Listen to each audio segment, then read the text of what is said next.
Hello, adventurer. It's good to see you. You have made it to the morning grind. Welcome, welcome. It's the live stream at the beginning of the Geekverse, where we talk about all types of topics in geekdom, gaming, and fantasy, with an emphasis on being constructive and creating the things that we want to exist in the world. It's all on the grind, Sizemore. Can't be too fine, can't be too coarse. That's exactly right. There are a lot of adventures to be had today. Dungeons to explore and monsters to slay, and who knows what a random encounter might send our way. That's why we have to prepare, so settle in now for the morning grind with your favorite beverage in hand. Tea? Or maybe something a little stronger. I've got a few bottles of the old Wynyard left. Whatever you want. Pull up a chair. Dude. If you're feeling fancy, how about a cappuccino? Or a frappuccino? Or how about an espresso? Just tea, thank you. Sounds good to me, Gandalf. Whatever you want. I'm just glad you're here. Everyone is welcome. You can just watch if you want. You don't have to worship anything you don't want to worship. Thank you, Mike. But be forewarned. Sometimes we get really strange characters around here. Wait, what's that you say? Why can't you come and be a part of the stream? My wife would disown me. Oh no, I bet she'll be fine with it. Come on in. Am I scared for my safety?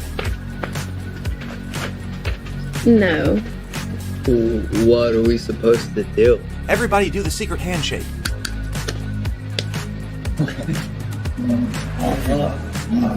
Secret cultist handshake. Oh, now do wizards who love each other. This, my friend, is a science. I still don't have gifts, but it's fine. It's all on the grind, son.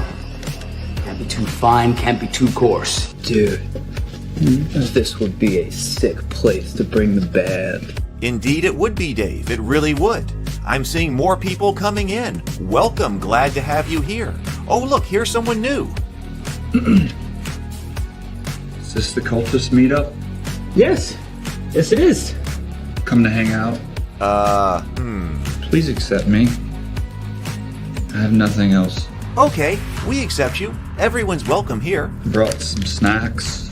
Well, that makes things even better. You want some coffee? I don't drink coffee. You sure? It's cultist coffee. What makes it cultist coffee? I'm a cultist and I'm drinking it. Oh. Then I'll have some. What exactly is going on here? I'm seeing more people coming in. Welcome. It's so great to have you. Oh, and look, here comes another stranger. Can we help you? Yes, fellow cultists. I could really use some food. Oh yeah? Welcome. We have donuts. Oh, it's me. I'm glad I'm here. I'm sure you have a few questions for me, though. What's your name? Who do you work for? What god do you worship? Great questions, Rob. I'm Steve King, and I worship Nyarlathotep. No, not really. I'm just Heath, and I won't be worshiping anything this morning. But I will be your host. Welcome to the office. We're going to have a great time. I've got my coffee ready, because now it's time for the morning grind. If you could become a fish, that would be amazing. Then I could command you with my mental fish powers.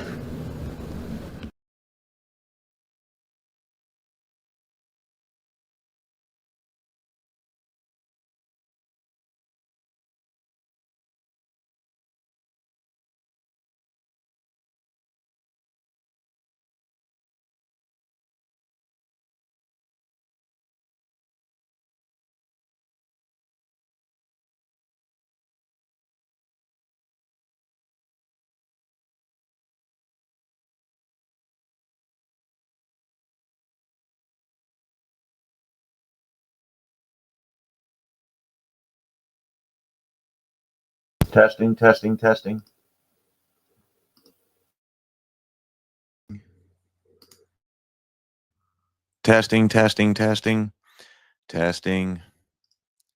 Huh. That might be there. I'm not sure what's causing that all of a sudden. I'm unhappy about that because yeah, it was on the right microphone. It wasn't physically muted, and it was on the right microphone. But yeah, this little visual indicator of sound was not working, so I had to go to it. But this time, I just went to another one and then came back to it. I wonder what is causing that. We'll have to see. But anyway, all right. So anyway, welcome everybody. It is great to see you today. We had a fantastic conversation last night about Arcane, Arcane Season 2, Act 2. I thought that it was fantastic. In fact, it was probably one of the episodes where there was the most amount of disagreement between all the panelists and then also everybody in the chat. So I thought that that was excellent. So a lot of people had a bunch of different opinions on that. So that was great. If you haven't seen that, if you watch Arcane Season 2 episode or Act 2 first, and then check out on the Table Talk channel that. I think it would be well worth your time. So let's see. We got the whole crew here. We got Micah. I was talking to a bunch of people in the Discord server. Yes, I'm wearing my glasses again today. I was wearing my contacts last night during the Table Talk, and I maybe they messed up my eyes again. I'm gonna maybe I don't know what I'm gonna do. So I couldn't put them back in this morning. So we're dealing with blue reflection again on the glasses. Or maybe I'm gonna need to go see somebody about the eye situation. Don't know. Anyway, we got Micah, we got PH, we got Better with Bacon, Sable, the Titter Pig Rancher. Let's see. We got Rebecca. Hey, Rebecca. Good to see you. Have we seen Rebecca? Have we seen you in the chat before? You're telling me there's no sound at the beginning, but welcome. If we haven't, here's to you. First time, I believe, Rebecca in the chat. Here's to you.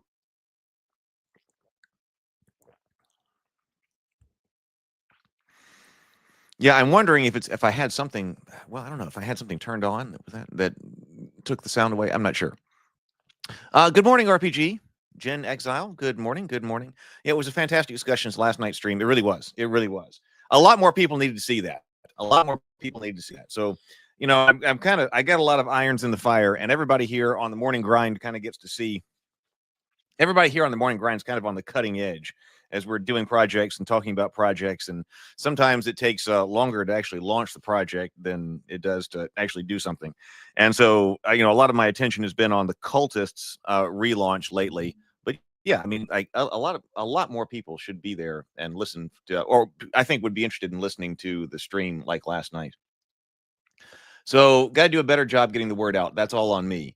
But I've been mainly focused on the Cultist relaunch. And speaking of which, so I woke up this morning to be told that the Cultist kind of went crazy last night. The Cultist YouTube channel, which is the comedy web show that Brianna and I made together, along with other people. So it says that in the past 48 hours, but most of this is like over the past 12, we've had 6,115 views. So this was one of the shorts that came in here. There was one of the shorts that I made of the "You Can't Summon Cthulhu with Sour Cream and Onion" music video. I said, "Hey, I just cut these things into those to those shorts," and I said in the Discord server, I was like, "Hey, all right, well, I just made those into shorts. Took that music video and cut it into about I think it was 5 shorts or something like that, and I just scheduled them to go out one a day over the I think there's still like 2 or 3 more to go." And I said, well, we'll just see what happens. And so, okay, well, that's what happened. So the very first one in the series, in the past 48 hours, has gotten 4,300 views. So that was the major driver there between all those views. And then some other videos did too. People were watching some other things. So, all right. It always helps when there's some algorithm going on. So maybe we'll get some more of that, or maybe we'll get some of that on the Table Talk side of things. Maybe somebody will, maybe the algorithm will decide that who it is that would like to watch some Table Talk. So anyway, Cultist went crazy. How are we doing on subscribers? So that puts us at 5,365 subscribers on the Cultists YouTube channel. So that is great. And it's great that tonight, so speaking of all of that, the Cultists over here, if you were here and you're not over there on that channel, yes, we've got multiple channels because we've been working on branding a lot over the past year. So the Cultist channel. Tonight, we're going to have a lot of fun because tonight, Brianna's video on making the Cultists Cthulhu comedy her director's behind the scenes commentary is going to premiere at 7:00 p.m. Central Time. I'll put that out in the Discord. I mean, the link's already out there, but I'll put a notification out on the Discord server, because what we're going to do is we're going to listen to her commentary. I did a little bit of a re-edit on that. Like, it was up on the channel before, but nobody watched it. And I was like, you know what? Now that we got people coming in, I think it would be a great community building thing to do cultist related live streams on Wednesdays as we go. So, and I do have this behind the scenes material, so we can watch the behind the scenes material. Then after that, I will be live right here. And I believe James Bacon is going to join us. We're going to be talking about RPG design. We're going to be talking about RPG design on that stream, because we've got the notes from James Bacon, who went through and edited it. And I've got all of his notes, but I hadn't actually gone back and made a revision based on those notes, because I pivoted to do the relaunch of the channel and the promotion. And so I put that down. But now is the time to return to that and go over those notes. So we'll talk about the development of the Cultist, and we'll also talk about some behind the scenes things on RPG design on the Cultist channel tonight. I'm going to give you a direct link to that. Here's the link. Link to the channel. To the Cultists live stream. So that's going on tonight. I got a lot of work to do today, and then 7:00 we'll be back online. So let's see. Okay, all right. So it was fantastic to have you, Rebecca. I'm very glad you're here. Tea is fine. Everybody's favorite beverage is the way to go. I'm not drinking tea this morning either. I've got Mountain Dew Zero. Yes, so the cult is great to see that. No, not your fault. Yes, 8 p.m. Eastern time, 7:00 Central, 8 p.m. Eastern. Hey, Ryan, good to see you. Okay, so who knows? Maybe some of those people who had seen the Cultists for the first time overnight will show up for the stream. That would be great. So I'm looking forward to that. And I was also thinking that, we did the watch party for the Cultists on Halloween. I think that's a fun Halloween tradition. But maybe I can reach out to some other people who might want to do a watch party, like some different celebrities, and by that I mean like other YouTubers who I could reach out to. On the list of things to do today anyway is I'm going to send out an email to the Cultist list about the live stream tonight, so that everybody knows about that. So that's got to go out. And then I'm going to email some different people about, in the tabletop realm, about the RPG and the Cultists, because this isn't something that's happened a lot. I mean, how many different people have created their own web show and then also have the RPG? So I want to make sure that I reach out to other YouTubers in the tabletop space, but then also I think in the general geek space, who do other things like movie reviews, the kind of things that and story analysis. Maybe we're heavier into story analysis, but whatever, those type of YouTubers as well, potentially reach out to them and maybe do some show exchanges with both the RPG crowd and the movie kind of crowd, and maybe have them on and do a watch party. Hey, watch it live with us, and we'll do a live stream, and then kind of do the same thing. I'm kind of thinking about that. So that's on the short list for today, is to try to do that. So I will definitely, I'll put a link to the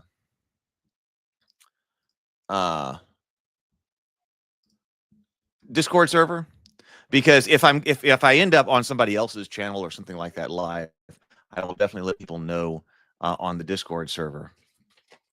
Ravenkeep Discord right here, because I think we're doing kind of a neat thing. All right, is there any other housekeeping things to talk about right now? So another thing that I was thinking about, never since. There we go. Another thing that I was thinking about the other day was the dinner and a board game show. Because I would really like to play games, and I was thinking about that in relation to the coffee shop as well. And of course, Faded Edge that we're building out here. I said one of the things that I wanted to do with this was think about it in terms of online play first. And by that, I meant something that could be played over a virtual tabletop with people. When you got a show called Table Talk, that's what comes out of my mouth most of the time. When you've got something that you can play over a virtual tabletop easily, and that also means it'd be great for streaming. We have that kind of software, and we've seen that, and we've used that for HeroQuest. But the problem with like dinner and a board game, I was realizing, I was like, okay, that was supposed to be my show where we were playing games, and that's on its own channel as well. But the problem is the dinner part of that is just overwhelming, especially if I were even going to do some of the streaming of games with the virtual tabletop here. Trying to make the dinner parts is just not something I can do right now. That's too much. I would need somebody else to do that. Either Megan would have to help with that, or Rachel. She is Yes Chef Rachel on Instagram, or Yes Chef Marshall, I believe. But I would need somebody else in there. So maybe it is time to just kind of abandon that idea and go, okay, so that's not even something that can be done right now because I can't shoot the cooking portions of those. And the cooking portions of the show was supposed to be something that was rather easy. So maybe what needs to happen is that we just throw out the dinner portion of the show, just talk about playing games on stream, and think about having that return to this channel, especially as Faded Edge gets to something playable, or at least, a play testable or something like that. And of course, I've got the Cultist RPG also set up for on the virtual tabletop for potential streaming. And we talked about, hey, wouldn't it be neat to be able to play that on dinner and a board game? But maybe we don't. Maybe we don't play that on dinner and a board game. Maybe we do get people together to play, but we stream that just on the Cultist channel, and then maybe, dual stream it to this channel or something like that. So that. Of course, many of these different projects have been weighing heavily on my mind. And so it's nice when I'm like, okay, you know what? We got an obstacle here that's preventing something from happening. The gaming is arguably the important part, although with dinner and a board game, the dinner part was, I thought, something that made it unique, the cooking aspect to it. But if that's an obstacle, we can just maybe it's time to return to the other idea of the name Friday Night Dice, and just have Friday Night Dice where there's a stream of the Cultists or Faded Edge or one of the other games we built out. And then also that way we could also have guests. Maybe it's time to have guests like Lou or Brian, with their RPGs, come on. That could be potentially a good idea. What do you think about that? Let me know in the comments. That's just what I was thinking about last night. Oh, you handle the chef side. I'm better than the average cook. Well, there's also, it's not just cooking, of course. It's the whole cooking show production.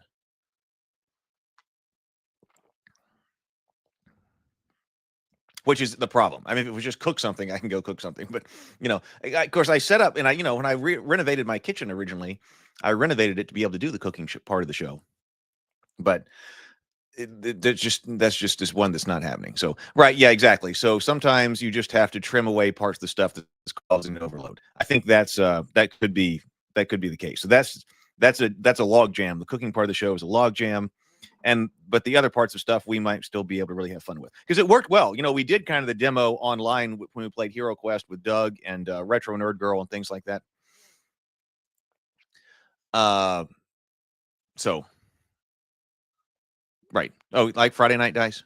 Oh, Michael also likes Friday Night Dice. It isn't as specific as dinner and a board game, which is a great name too, but just naming dice broadens the potential to other types as well. Right. So role playing games, HeroQuest. Yeah, it is more general to tabletop. Yeah, it's the production. It's the production. So, I mean, it would be fun to be able to have, it would be nice if somebody else shot those, and said, hey, we need a 6-minute cooking portion, which doesn't mean that it can't return. It could return later. It could return later. But right now, okay, we could be playing games. We could be doing more live streaming, but we just need to drop the, I need to do some more graphics and some intro for Friday Night Dice. Yeah, I do think it'd be fun. Maybe come up with a music video for it. Okay, so anyway, that is what I'm thinking right now. So that is an update. Everybody here, like I said, you're on the cutting edge here on the morning grind. If you're here thinking about what is happening with a whole bunch of different projects and a whole bunch of other channels.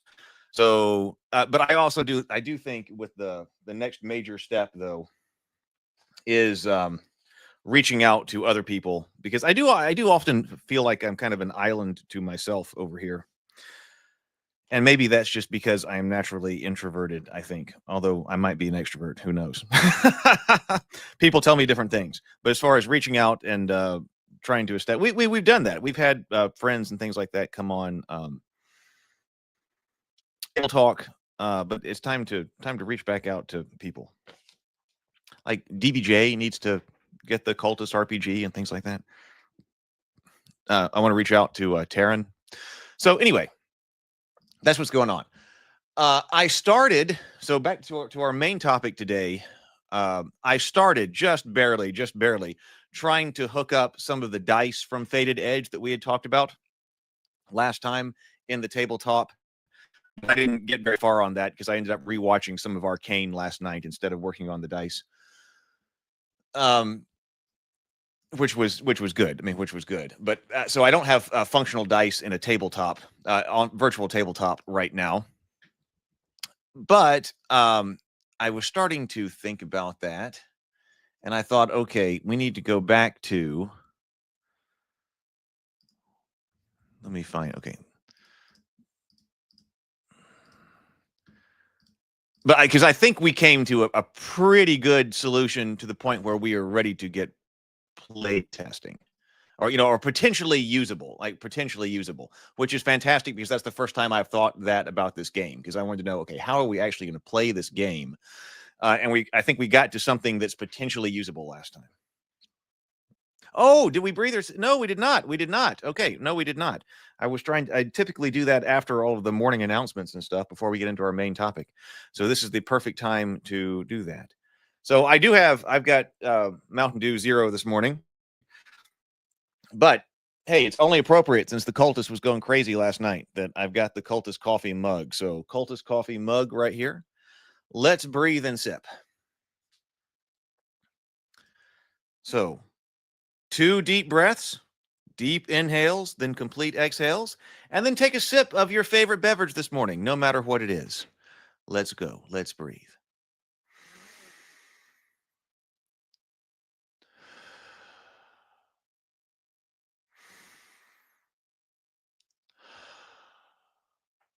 And sip.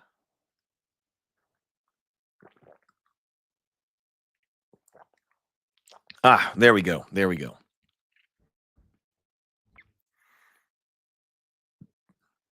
As you can sip then breathe. Just don't sip and breathe. Okay, so I think we got something usable, and actually, I think we're getting something elegant. Because one thing I wanted to do was potentially that's really elegant with the dice mechanic here. But what I wanted to do is I wanted a 1-page overview of what it means to perform an action. Because to me, this is core gameplay. And when I go back and I read this, I'm like, okay, this is complicated. I'm using a lot of words here to say things that I think can be much more elegantly explained. And so I'm using Scrivener over here. So I took a snapshot of exactly this so that I don't have to worry about losing it. So if I need to, I can get back to it. But like, what is an action? Because like I said, this is the core part of playing the game. And I'm a big fan of a unified action resolution system. So when we're trying to resolve an action, we need to go back to the same kind of system. And this doesn't have to say everything about making an action. This is like the 1-page overview that seems to be the most part. There's most about how many words is that? Well, it's 572 words at the moment. So that might be like a 8.5 by 11, 12-point font, but single spaced or something like that. But anyway, but it's also not everything, but it's the overview. How do you play this game? So what's going to happen? The basic game mechanic in Faded Age is and so I want to adjust it based on what we were thinking about last time. Is the action resolution system. A correctly specified action must include the outcome the character is trying to bring about and how the character will attempt to bring it about. To resolve the action, use the following procedure. So I of course, I also wanted to specify these things for me because, okay, like when are you going to be rolling a die right here? Rolling your fate dice. You've got an action that you're trying to undertake, and that means that you're trying to bring about an outcome with this character, and then how you are trying to bring that about. And that doesn't mean that you have to be like, super super anal about that at the table. But I'm thinking about, okay, what are you trying to do? I'm trying to kill this orc here. I'm going to try to kill the orc using my sword. Okay, that seems to be an action. I'm going to try to bring about the outcome of the orc being dead, and I'm going to try to do that with my sword, which would be different from I'm going to try to kill this orc. I'm going to use my magic, which would be different from I'm going to kill this orc, and I'm using this grenade. Right? Okay, so that does that. So this isn't just attack the orc, right? And we might, of course, we'll probably use the word attack. But okay, so what are we trying to do here? Or if you're not trying to kill the orc, I'm just trying to disable the orc. I'm just trying to injure the orc. Does that make sense? So I think that cuts down, that has some idea about when to roll. Oh, by the way, I wanted to make a comment on something that James Bacon was talking about last time. We were talking about the pit jumping.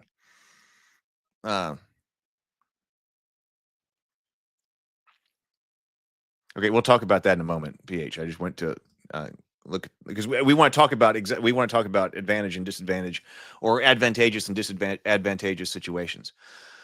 So also, like when the characters are trying to jump the pit, and we were just using a basic difficulty class, and we were saying that, hey, we got 3 different types of characters here potentially in this group. We've got a character who's deficient in the ability to jump across. We've got one that's poor in that ability, and we've got one that's average in that ability. And in our basic example, we said the average guy can jump across, no roll necessary, because of the DC of the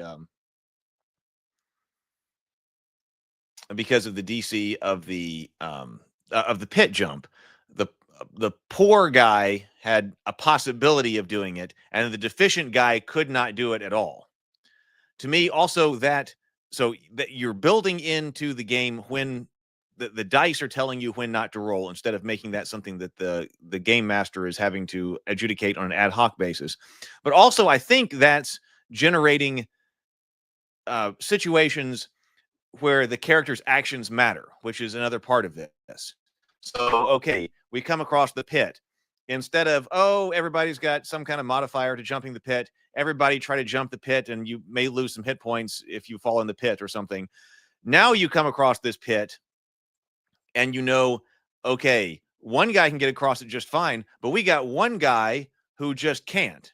So we're going to have to do something else. Are we going to have to go around this pit, perhaps using, we want to talk about time as a resource, taking extra time to go around this pit because we need the deficient character. That could be an injured person. That could be a child, who's not going to be able to jump it. It could be someone who is elderly and infirm, whatever that means. The deficient person can't do it. So we're going to have to go around it, or we're going to have to use some kind of other resource. Maybe we do have, the wizard's got some magic and can levitate somebody, but you're going to have to use some of your magic power to levitate the deficient guy across the pit, or drink a potion of flying or something. Expend some kind of resource in order to when you're confronted with that pit, rather than, okay, everybody just roll and maybe we lose some hit points. So that was another point I thought, and I missed that talking about that last time. That's kind of what I mean by character choices really mattering. Hey, Michael. Yeah, maybe if you, or we've got to go back and we've got to get some gear and equipment like that.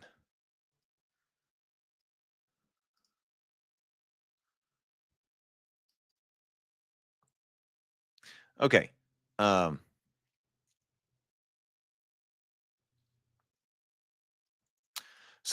So now here we go. So the game master determines whether the action is impossible, automatic, or only possibly successful.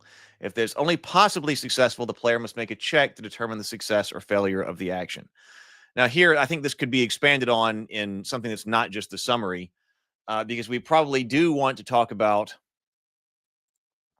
the kind of standard stuff about some type of cost. If there's no cost or no risk of failure or no risk associated with failure. In the expanded rules, also talk about having no risk of failure, having no risk associated with failure.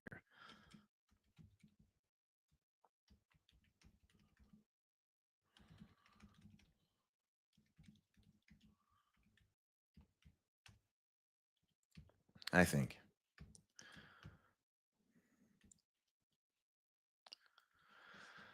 Okay, so when a check is necessary, the GM determines which one ability, strength, dexterity, intelligence, or presence, governs the check. So those were the 4 that we were basically starting with.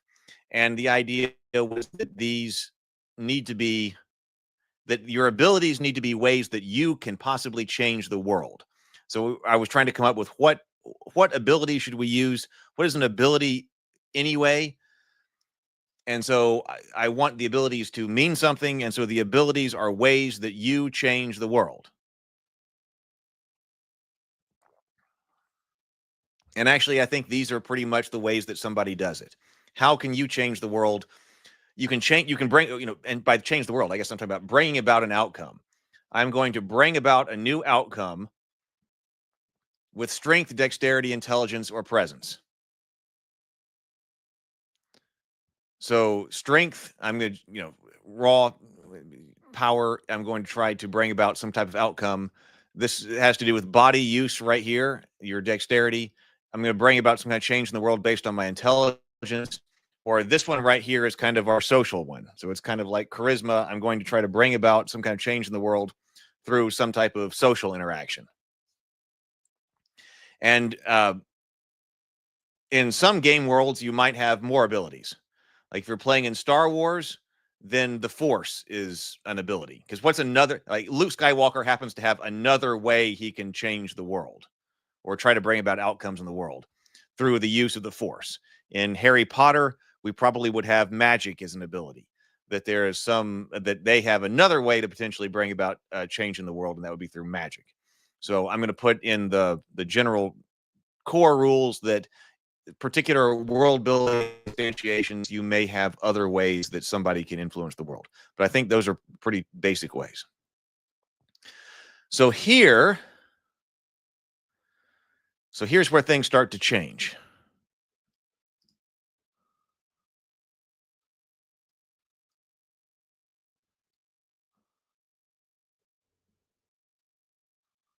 So I'm just looking at the comments here.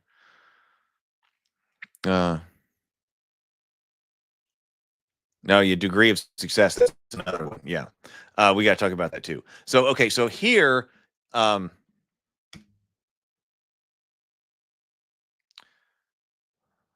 we're determining which one of those governs the check. The player should roll the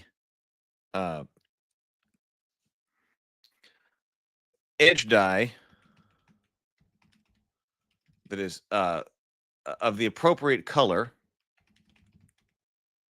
or we will roll that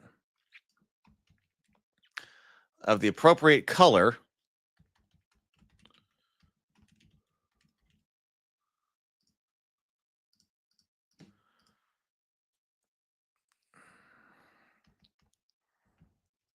of the color associated with that ability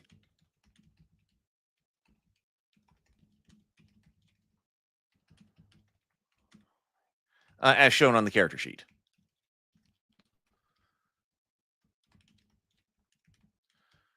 Okay, actually, so at this moment, so yeah, actually a lot has changed since I last wrote this, because we also need to mention,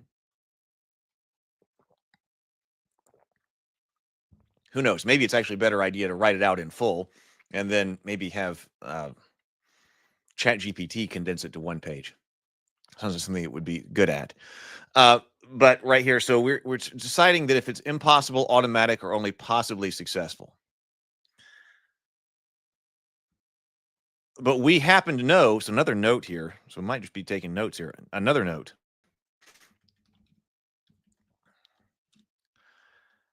An action may be automatic for one character, but not for others, because the character's ability, the character's score in the associated ability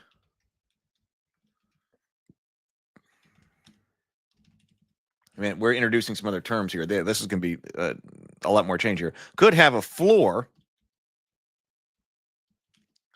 We were calling that number a floor that is higher than the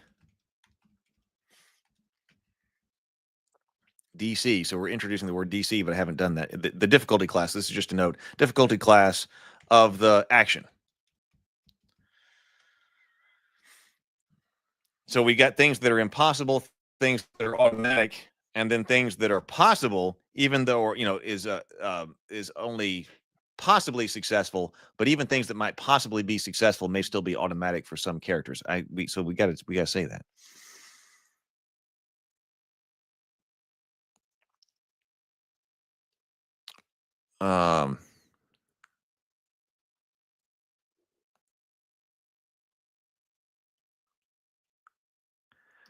Yes, that is the way that we're going right now. So right now, I think we did land on the idea that there will be multiple dice with different colors, each one having a different distribution ranging from worst to better. Yes.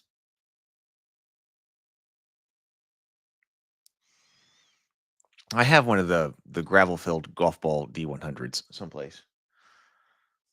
I do like the 2D10s though.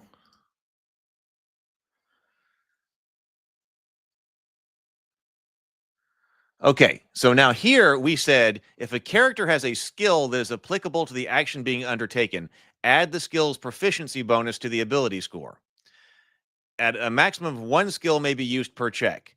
The character's ability score plus a skill bonus, when applicable, is the character's base competence at completing the task.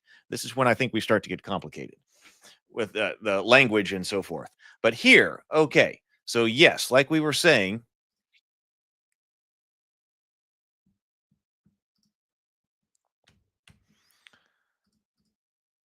especially when I'm thinking about the virtual tabletop, we've got all the different colored dice.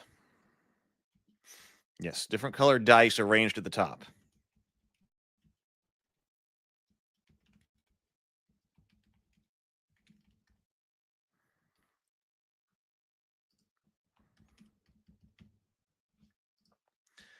So I don't. So let's not. So since there, we have to think about how that's the tabletop. So we want to make sure that it goes to the tabletop as well. But if we're on the virtual tabletop, we got all the dice arranged up there at the top, kind of like how on the Hero Quest board I fixed the dice. You don't have to go looking for them; they don't roll all over the place. You always know where the attack dice are, so you can go to it. I like that. You know which dice are up there. You know your dice are up there in order on the top of the tabletop, virtual tabletop. So rather than adding a proficiency bonus to your ability score, because here, as we were originally writing this, the ability score was a number. I think you should just go up in dice or go up in die, like go up to a better die. That's doing the same thing. If that makes sense. So we had talked about the new distribution, but basically of the dice, but basically all of them have a center on their distribution that are 5 numbers apart. So there's one that's centered on a. Was there one that's centered on a 0? I don't remember how we were handling the very lowest one, but like 5, one is centered on a 5, one is centered on a 10, one centered on a 15, one centered on a 20. So we were still going in 5 increments of 5. So rather than adding 5, rolling the yellow die, rather than rolling the yellow die and adding 5, you just go up and you roll the green die, right? Does that make sense?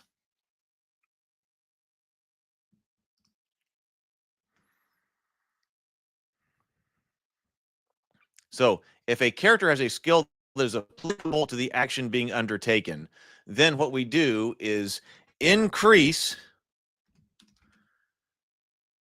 the die rolled by the level. Like this would have to be by the level of the skill. A maximum of 1 skill may be used per check. This is now going to get rid of this idea of this. Okay, now the skill plus this is your base competence. A maximum of 1 skill may be used in a check being undertaken. Increase the die rolled by the level of the skill. So if the distribution is something like deficient is red, poor is orange, average is yellow, and then good is green, light green or something. And you are, I don't know what the skill would be, just as an example, spear throwing or something. May not be that specific. I'm not thinking that people have a long list of skills. They might only have like 6. But if your skill is spear throwing, and that's ordinarily something that has there's used that dexterity is used for, and you are orange in your dexterity, you're basically an orange die. Your base is an orange die. But then if you have level 2 spear throwing skill, then you go up to good. So when you're throwing a spear, you are actually good at it because you're that practice. Your skill is making up for your deficient dexterity. You'll have to deal with that in other things, but at least when you're throwing dice or throwing spears, you're up at the good level. We said something like average having a floor of 7. This may not be exactly right, but as an example, and then a height of 15. So, or a ceiling of 15, not excluding any type of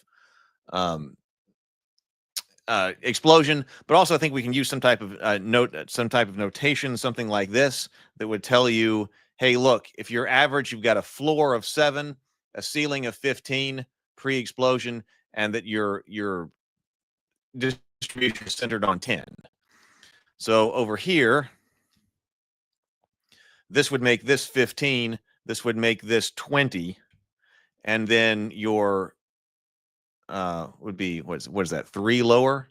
So 12, does that make sense? So if you're good, then you've got a floor of 12 centered around 15 and then going up to 20. That may not be the final distribution, but you can see that's 10. So if you were originally we were going by +5 per skill level. So now we are going from average to good, and that's an increase of 5. Just step up the die. Keeps you from having to do math, right?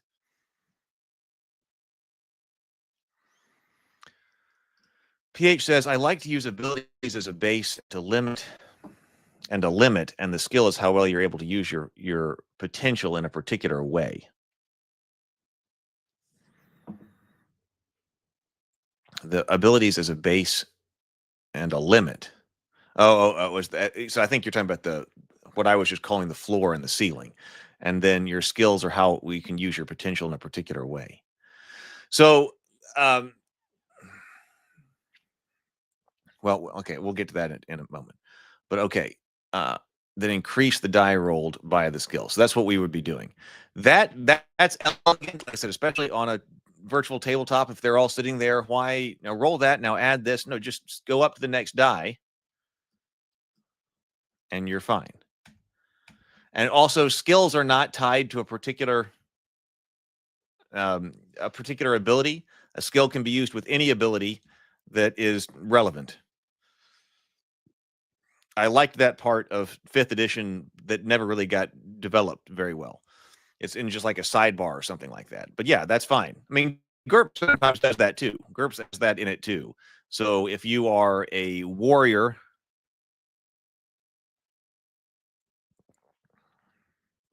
and if you're like a strategist on the battlefield, but now you got to come up with some type of knowledge about a particular battle, which ordinarily might be history or whatever. But like, hey, because this is about a battle, and I'm a strategist, like studied, educated strategist, I probably heard about this battle. Okay, well then go ahead and let's add your strategy skill to that. Oh, I got to do a previous comment here. Okay, let me look for that. Okay. PH says, I am an advocate of not adding abilities and skills. Skills are basically a specialized way we use our abilities. Okay, so this in the contest. I'm an advocate of not adding abilities and skills. Skills are basically a specialized way we use our abilities. I like to use abilities as a base and then limit and a limit. So that's like the floor and the ceiling, and then see how well you're able to use your potential in a particular way. I can see that. So, I mean, I can see that. So if you are average at dexterity, whatever your basic spear throwing ability is, but then you are extremely skilled in spear throwing, does that mean that you should be able to get above 15? Or does that mean that you should be more likely to get to 15? I can see either, and I almost started talking about that because we're going to have to make that call when we're talking about something like if we're using advantage or disadvantage when you're re-rolling dice. So according to that, so you could say if you've got a skill level of, so I guess it would be more like this. Am I right in this, PH? If we're saying that, okay, your average in spear throwing, floor of 7, max of 15, distribution centered on a 10, and you got skill level 3 in spear throwing, you can roll 3 yellow dice, and pick the highest one. That's not going to let you get above a 15. So that would be telling you that your maximum is a 15. You're not going to be making a difficulty 20 shot.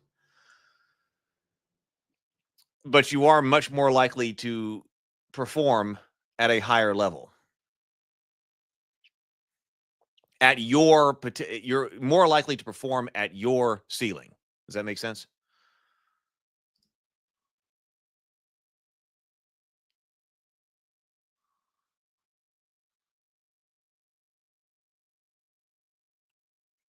So that's okay. So PH says that's very much close to what I use in my system. So okay, I've thought about that.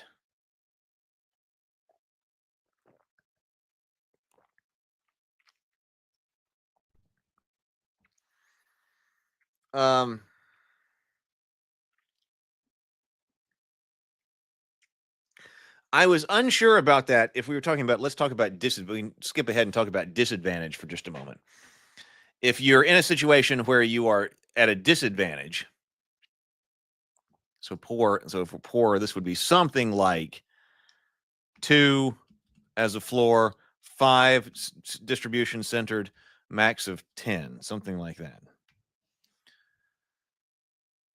If you are average in something and then you are experiencing a situation in which you are disadvantaged, should it be possible to all of a sudden be able to perform worse? Okay, I'm typically under my normal adventuring conditions a 7 to 15, but now things are worse for me. Now I'm a 2 to 10. Drop down 1 die. Or a more typical disadvantage thing from like 5th edition. Okay, I'm going to roll 2 yellow dice and I have to take the lowest result. You're not going to get below 7, but you are saying that you're changing up this distribution and saying that you're more likely to perform worse. I could potentially go with that, but my feeling was that when I went the other way, that, hey, I'm poor at something and now I'm getting some type of advantage, that I should be able to potentially perform higher than what I would be able to otherwise. And I'm not sure about that, though. Again, this distribution that we've got here is still may need to be worked on a little bit because that hasn't been finalized. But this idea is still being worked on. Sneeze coming.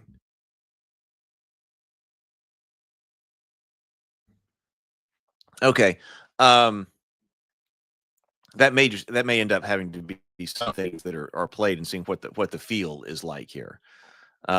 Because if you're talking about the pit right here, if you got the poor character is trying to jump the pit, and you got to get to a 15 to jump the pit, if you do things that increase his ability, presumably by expending some kind of resource, at least time, and give that person advantages,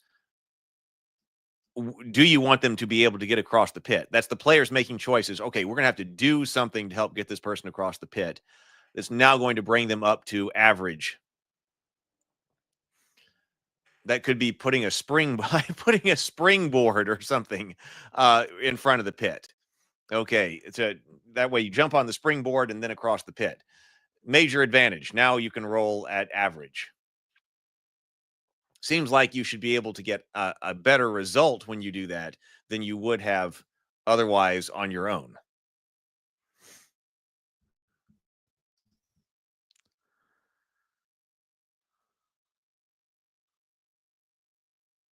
Let's see.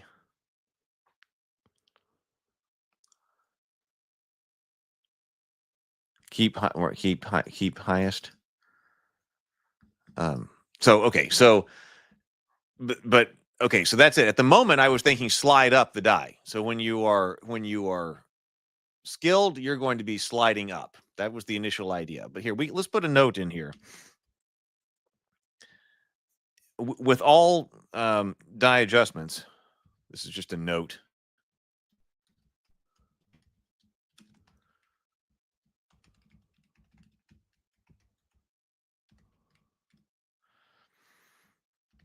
Do you want people? A skill is basically an advantage in this idea. We're expressing it right here. Do we want? We'll say, do we want characters in advantageous situations?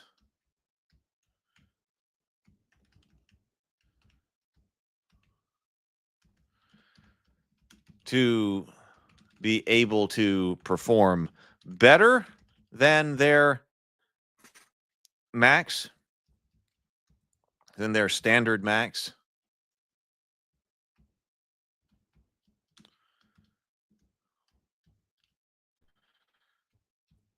Or just closer to their standard max?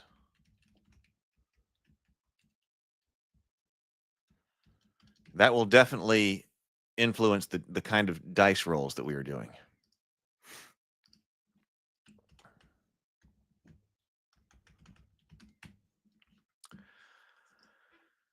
So here here's the difficulty. So this is PH had mentioned something about this, also something to think about here. The GM determines the action's difficulty. Difficulties are associated with a number called the target. So, I mean, basic stuff here.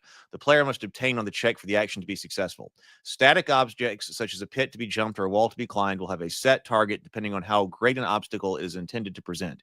If the character's action is directly opposed to another character, such as when trying to attack another person or get around them to move through the doorway, the action's target is determined by that character's related resistance. He had basically the idea of an armor class for all different types of things that can be done against you. You know, how good are you at resisting mental things? Each one of the abilities should have an associated resistance.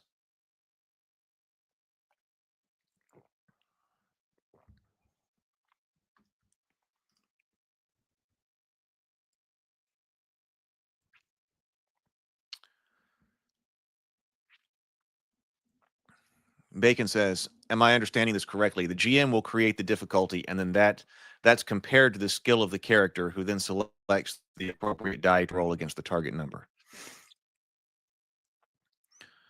Wait, wouldn't that mean that each skill will fluctuate depending on the difficulty of the action?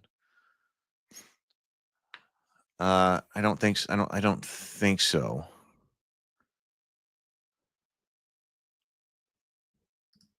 Let's see. The GM creates the difficulty. So let's use the pit jump as an example. Pit coming up.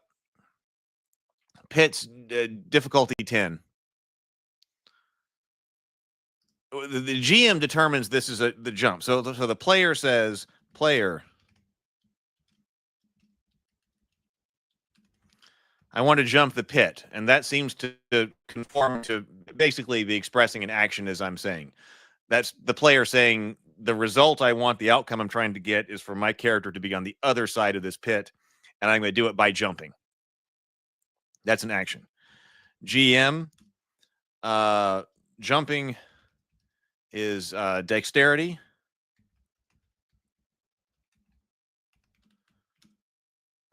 Is a dexterity check. I mean, so this isn't all that. I mean, it's the dice right now that are different, and what we're doing with this. Jumping is a dexterity check. Target number is 10.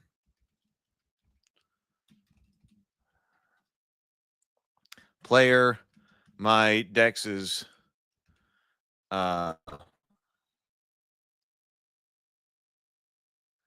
average, which would mean that's the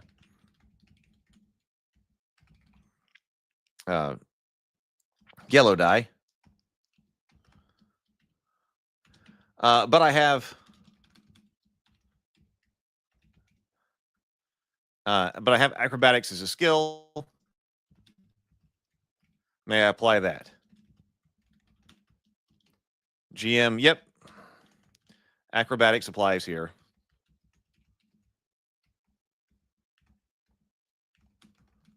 But I have, I have acrobatics. I have acrobatics 2. Yes, acrobatics can apply here. Player, great.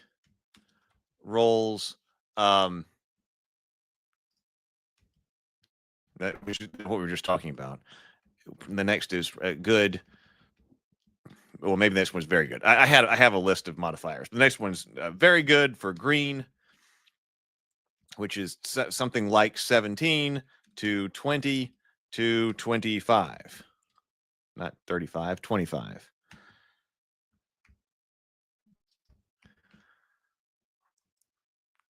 That's the big jump. Maybe the skills are too much. We might have to compress these ranges in general. Great rolls. The very good die. Or in that case, or rather,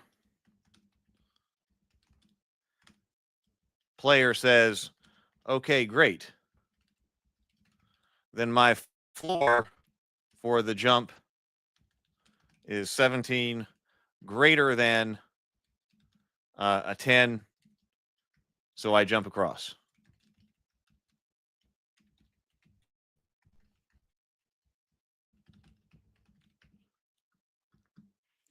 Action resolved.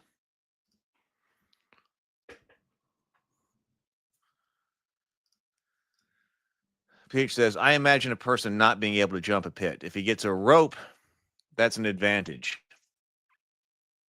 Not to the jump action, but to the conquering the obstacle action.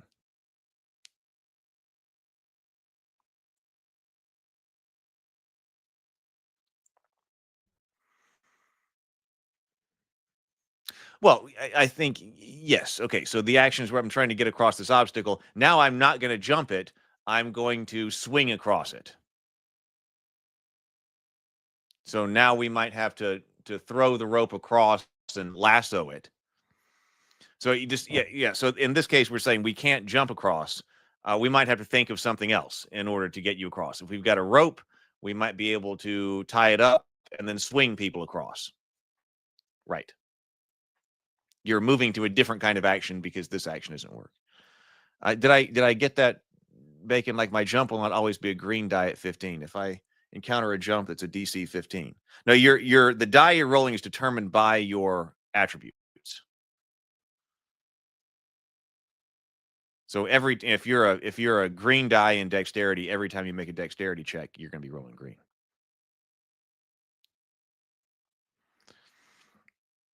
Micah says, if the difficulty is increased and the GM states it, then the player will choose their optimal amount of dice to do it. If they don't know how difficult it is, they would consider the description. And then some may still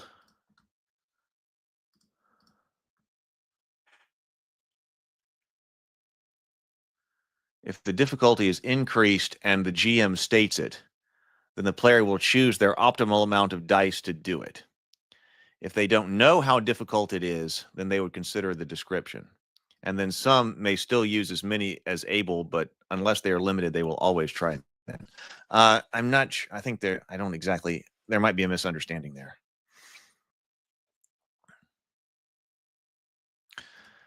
PH says, I think that the easiest thing to do is have only two variables like dice and DC. All things should change only those two variables. I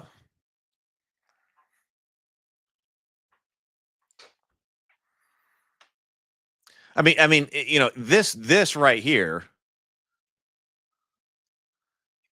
I mean, that's not anything particularly revolutionary. Now, I guess the thing that is added here is that we are conducting a check here. So I need to be sure, like I said, this is old material as we're coming through here, that we are conducting a check in this. Let's just assume we get to that point where the player realizes that with their dex score plus the related skill, that they're already over the target number.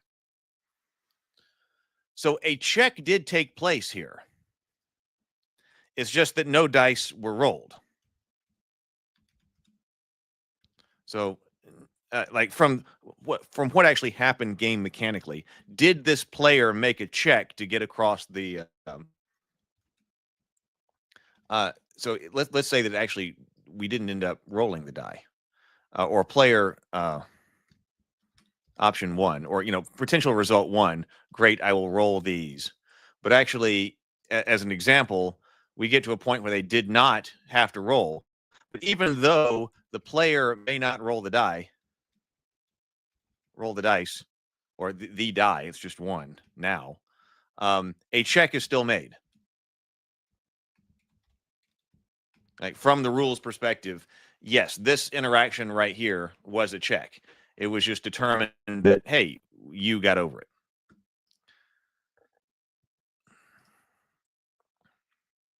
Okay, so now here is when we started getting more complex again, right here.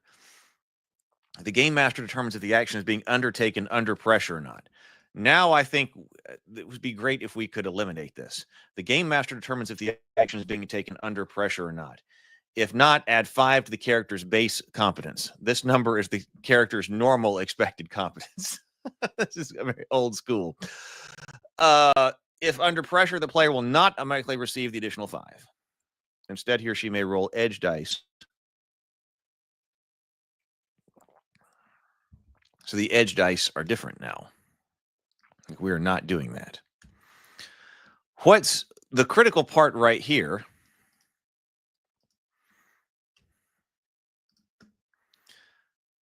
What am I trying to do here? The critical part here. Hey, Andrew. Andrew's here. Good to see you. What I'm trying to get here is that if the player is not under any kind of duress or pressure,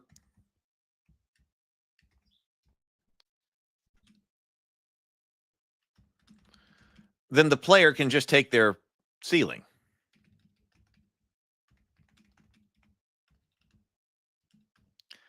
No risk in failure. Unlimited time.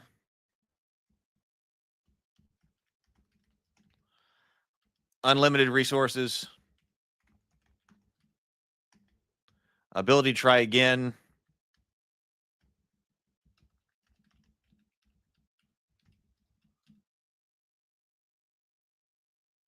Take the ceiling. That's what I'm trying to say. And if those are all written there now, I don't have to worry about okay, in this situation, add another 5. In this situation, don't. It's still doing that. It's doing that exact same thing.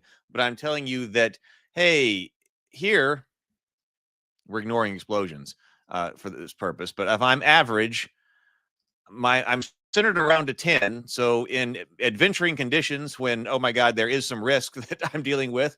And that's one of the reasons why this is called Faded Edge. The edge comes from, not only did the distribution originally kind of look like a blade, what I was working with, that's changed now, but also we're only really rolling dice and interested in what's going on and making checks when we're operating at the edge of our ability. we're not interested in trying to operate, when things are clearly outside of our ability to do them. And then also we're not rolling dice when things are clearly beneath us and we're just accomplishing them without a problem. Don't roll dice. The system's telling you that.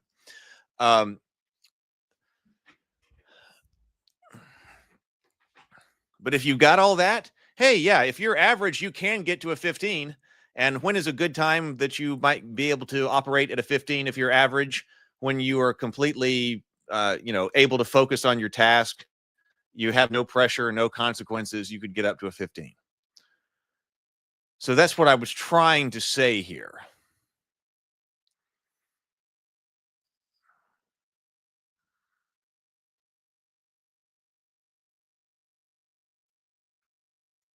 Because what I was saying is that if the game master determines the action is being undertaken, the game master determines if the action is being undertaken under pressure or not, which most, anytime you're going to be rolling dice, are. If not, then I was just giving you the 5. If it is, you got to roll for those 5. And that had to do with adding something rather than taking it away. But that language is not what's going on anymore.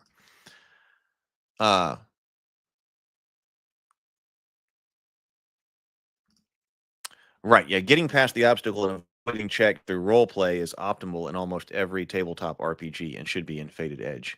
Yeah. Yeah. Wait, okay, wait a minute.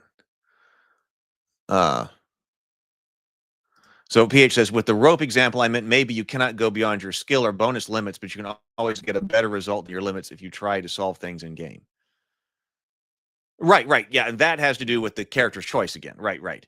Exactly. So in that case, yeah, right.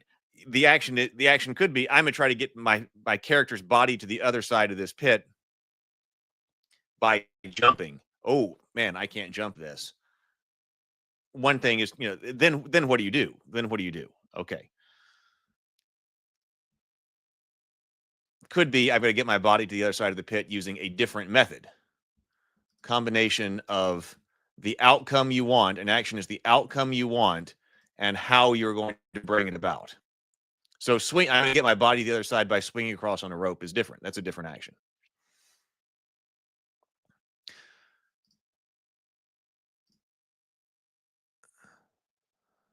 Well, I'm not trying to create a highly realistic simulation.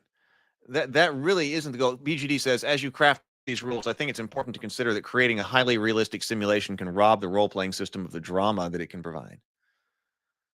I'm actually not trying to do a highly realistic system here.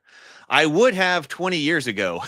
20 years ago, I would be sitting here working on something that's going to be extremely simulationist. But that's not my objective anymore. Because like I said, GURPS used to be my favorite system. And playing like a war game, I wanted infinite level of detail. So I'm actually not trying to do that. And so maybe if I'm going overboard, then call me back. Probably I will end up doing that, going one place and then being called back. But yeah, this is not. It is intended to be more narrative.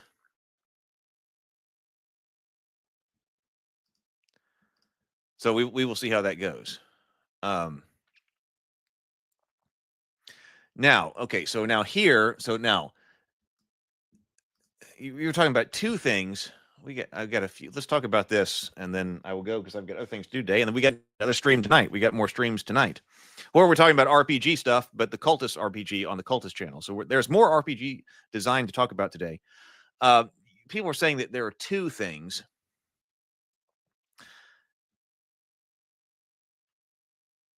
But I was kind of thinking there are three. Okay, so things that go into an action.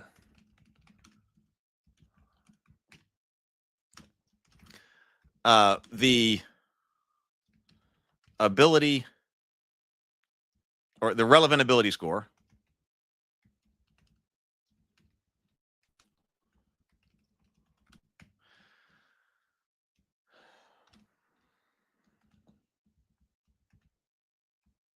Relevant skills.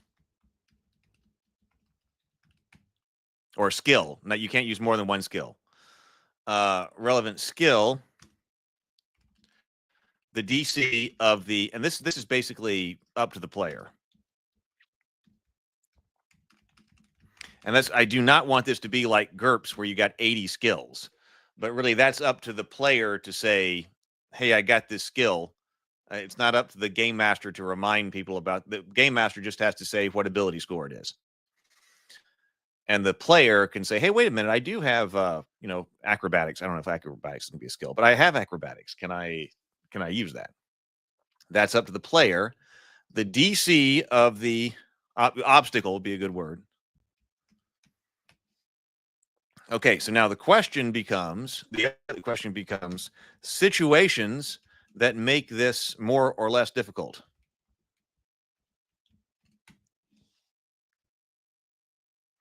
So previously, I had said, and see, this is too complicated here, but the player, I like the dice system. I like the distribution dice system.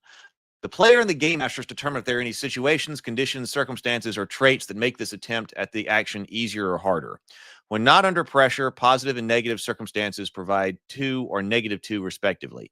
In adventuring conditions, a bonus die generating a result between 0 and 2, because remember our distribution is compressed. This is the way that was months ago. Or penalty dice generating a 0 to 2 will be rolled for each positive or negative circumstance respectively. No more than 3 positive or negative circumstances may be applied to a single check. Other potential positive or negative situations are disregarded. Their results are added to the check. So is there anything that makes this more or less difficult? So, for example, I was thinking the pit has a standard, this is a jump DC of 10. Okay, fine. The DCs are inherent to the world. The wall has a climb DC of 15. But it is dark, raining, with high winds.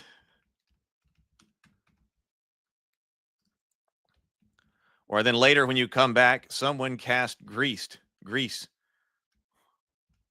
Or someone poured, it doesn't have to be a spell, poured grease all over the floor right in front of the pit. Okay, now what do you do?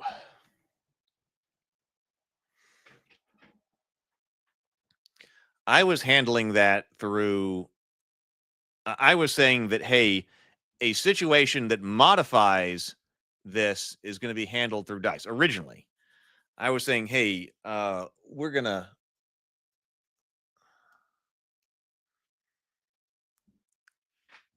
this DC is a feature of the wall. That's how difficult the wall is to climb. But then once you start adding in things, so one thing that you could do is you could make your DC go up. But I was trying to distinguish between a DC being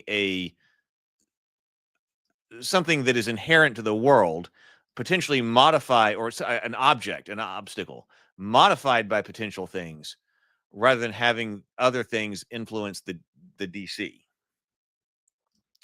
So let's see. Roll note. Oh, roll. So PH says, what if an ability gives you a minimum die as a start and a maximum die you can only get from developing your skill? What if an ability gives you a minimum die?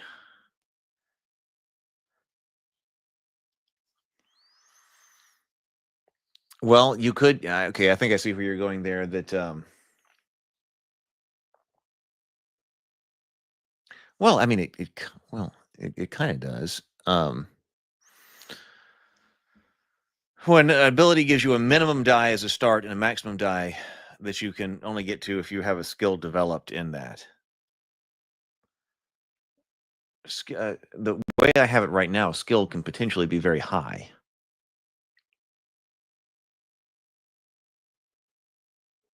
Maybe a low abilities. I'll think about that. Maybe a low ability lets you roll 1 die for every action that's relevant, but you only get to die 4. A higher ability lets you start at die 3 and goes till die 6. Yeah. So in one way, having a cap, like you could just, I mean, in that way, as a cap is like, hey, if you're average, you can't ever roll better than very good, because your ability not only gives you a ceiling at that particular die level, but also as you go up, you can't go up 4 steps in dice, maybe, or 5 steps. You can only go up 2 steps or 3 steps. That you're, that's interesting. That you're capping out.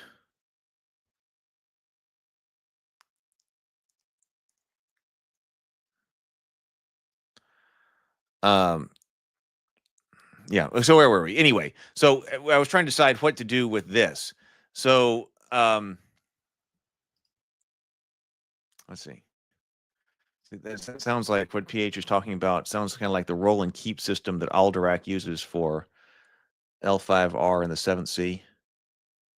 Die number 1 with a worse distribution and die 6 with a better distribution, not 1. Oh,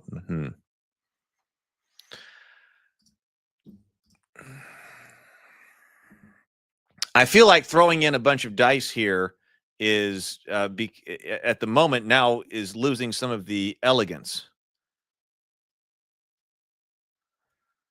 of the dice system. I think there are going to have to be other dice, though.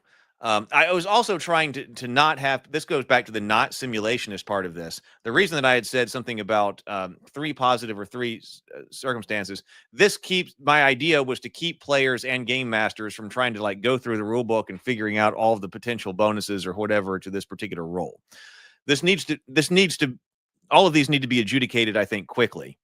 And so if you've got, okay, the wall is a DC of 15, but it's dark, it's raining, and it's high wind, that's 3 negatives against you. If there is also hail,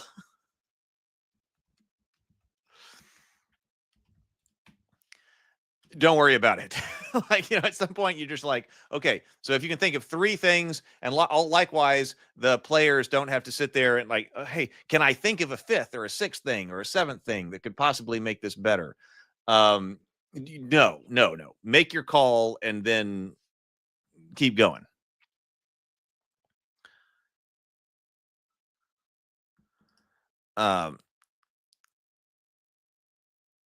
So, I mean, one option here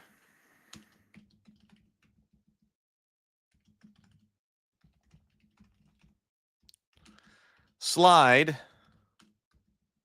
like we were talking about, up or down dice, like you did with skills.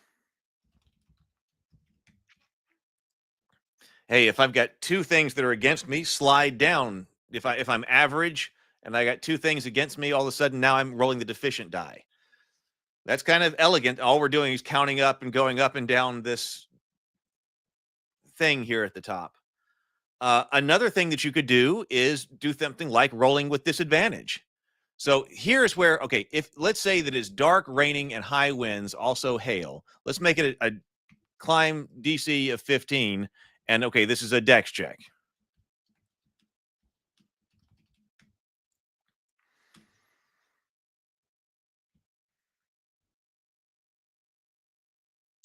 Oh, okay. Well, I'm talking this out. Let's see. See, maybe an advantage could raise the die you roll, but only till where you cap, and disadvantages would lower your die on the roll. So okay, so let's use our example distributions. Let's say this is the situation. So you got a floor, center, and ceiling.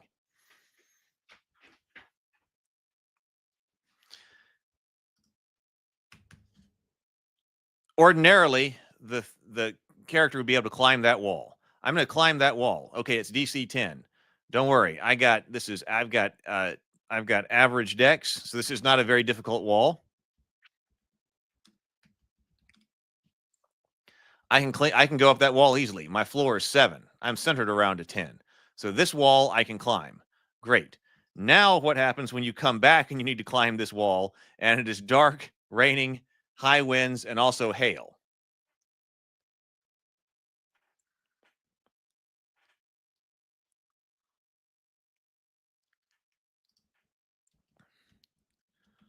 Option 1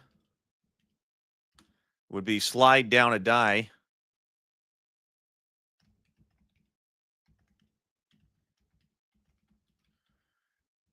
for each negative thing up to maybe a max of 3. So we're not going on forever like we were talking about. At some point, we just stop. That's option 1. That does, so that result, I mean, that would mean if that happens,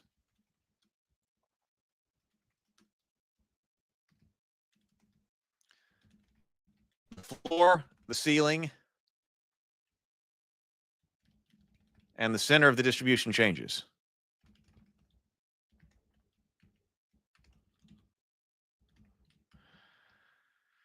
If we go down to, I still think we'll have to adjust these ranges, but okay, if we go down to, now we're deficient. See, I don't know what to do at 0, but that would be, well, hey, let's just, for the moment's sake, and go negative. Probably can't. But then we would be something like 3, 0, and 5. -3, 0, and 5. So if we got to go down, maybe you can't get worse than deficient or something. Maybe I should be playing up here, but I think for this example. But now I go down. So now, if I look at that, now I got a distribution of -3 to 5. And now I cannot climb the wall. Okay, I can climb the wall when everything is hunky-dory outside, but when it's dark, pouring rain with high winds and hail, now I cannot get up that wall, and you're going to have to think of something different.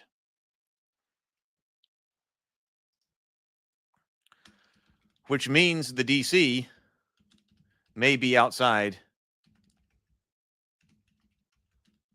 may now be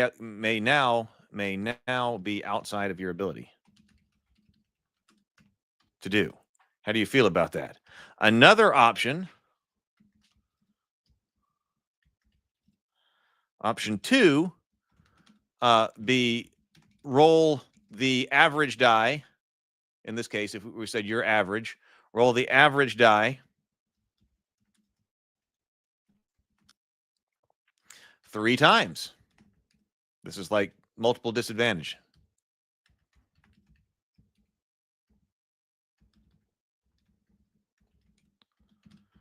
And take the lowest.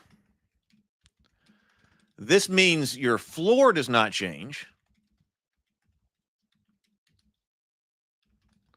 And your ceiling does not change.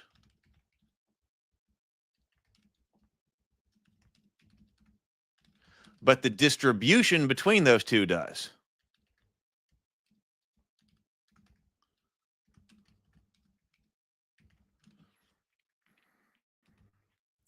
All right, this has gone from being an overview to a whole page of notes. But the distribution between those two does. Much more likely to roll low, but climbing the wall is still potentially possible.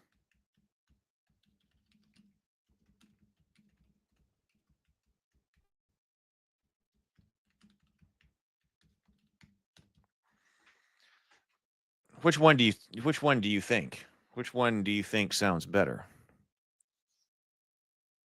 Hey, Mike. Great discussion this morning.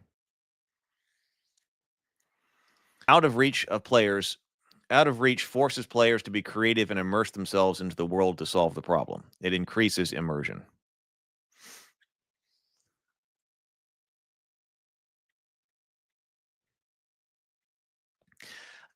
I think that would be the advantage of going with something like option 1.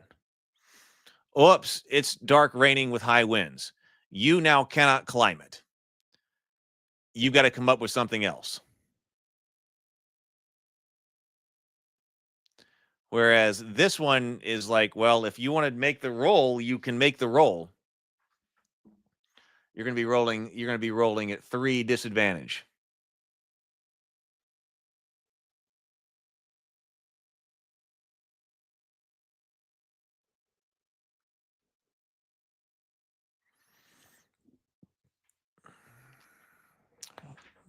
I'm going to continue to think about that. But I think let me know what your thoughts are there, because that's a very important part of the game right there. Which one is, and of course that probably does have something to do with what the feel is supposed to be.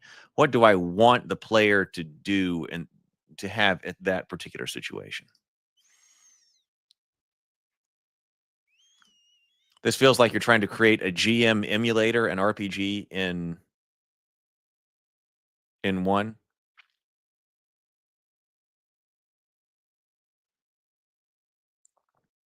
I'm not exactly sure what you mean with the GM. I am trying to come up. The idea was to have a system for the world to adjudicate obstacles. So you would always let them roll and fail. So you actually prefer option 2 then? That's one where okay, it's still possible. It's still possible you get, because okay, I know I can climb this wall. Maybe I can still do it, but it's unlikely when all this. Does it make anything different if you go the other way? And what if you said that the climb what if you are deficient in your dexterity and it's a DC of 10? I can't climb it, but then I go and I put on advantages onto myself. Do I get to go up in dice, or do I just get to roll at the highest edge of my deficient? Man, I can see arguments for both ways. And I kind of feel like it should be symmetrical. Like whatever you do when you are at a disadvantage should be the same thing that you do when you are at a disadvantage. As far as rolling the same die multiple times and taking either the highest, the lowest, or increasing your die result. Maybe, isn't there something else you can do? I think this was talked about last time that if you're average and you've got an advantage, what can you roll? Average and good. You don't have to roll 2 averages. You could roll an average and a good.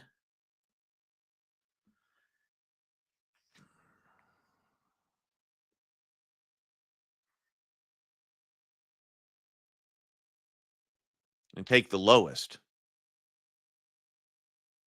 Oh, I'd be interested in looking at those kinds of distributions, because you could say, let's see, what would you do with that? Like, what if you what if you were advantaged, instead of rolling 3 averages, which would make you to 15? What if you rolled an average, a good, and a very good? If you have to take the lowest, it's always going to be within the range of a 7 to 15, though. It's always going to be in that range.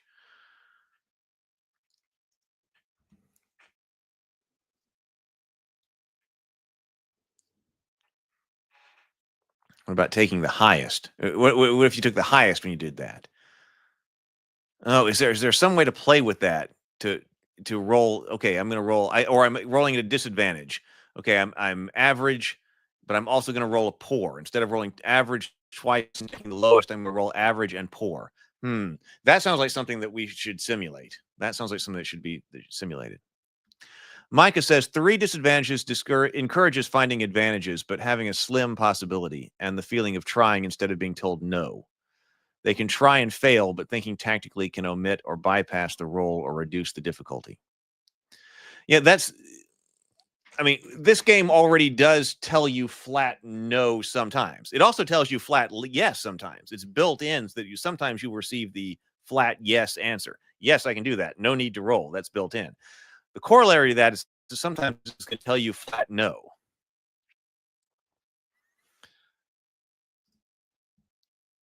And maybe, even though it does that sometimes with both of those, maybe this is a situation where it would be better to say, you can still try.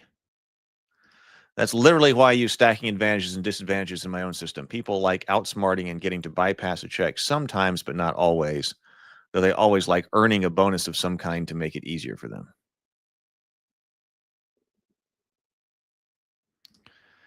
Yeah, no, that's true. The exploding, we can run the simulation with dice explosions too.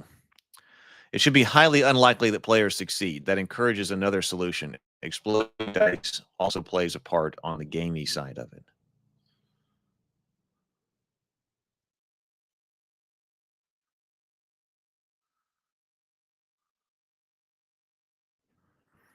It does, which can help counter how bad things get. When a situation is as bad as described, that's a stacking number of disadvantages in the FARED system, which encourages trying to earn a counter. Well, all right. So I think this was a productive conversation. So I did need to go back and rewrite. I need to get the dice hooked up so we can actually press some buttons and run through some things, but then also probably do some Python simulations or something. All right. Well, I have a lot to do though, but this was very productive, I think. So I'm glad I went back. I was like, oh my God, I got to go back to this and look at look at the action resolution system based on what we've done with the dice, which I'm really liking what we're doing with the dice. So we will see. But all right. So tonight, 7:00, the behind the scenes video on the Cultist channel, and then after that, RPG design on the Cultist channel for the Cultist RPG. So that's happening tonight. So I will see everybody tonight. I'm going to go get things done. Thank you very much for talking with me today. It was fantastic. Go forth, be creative, and be constructive. Later, all.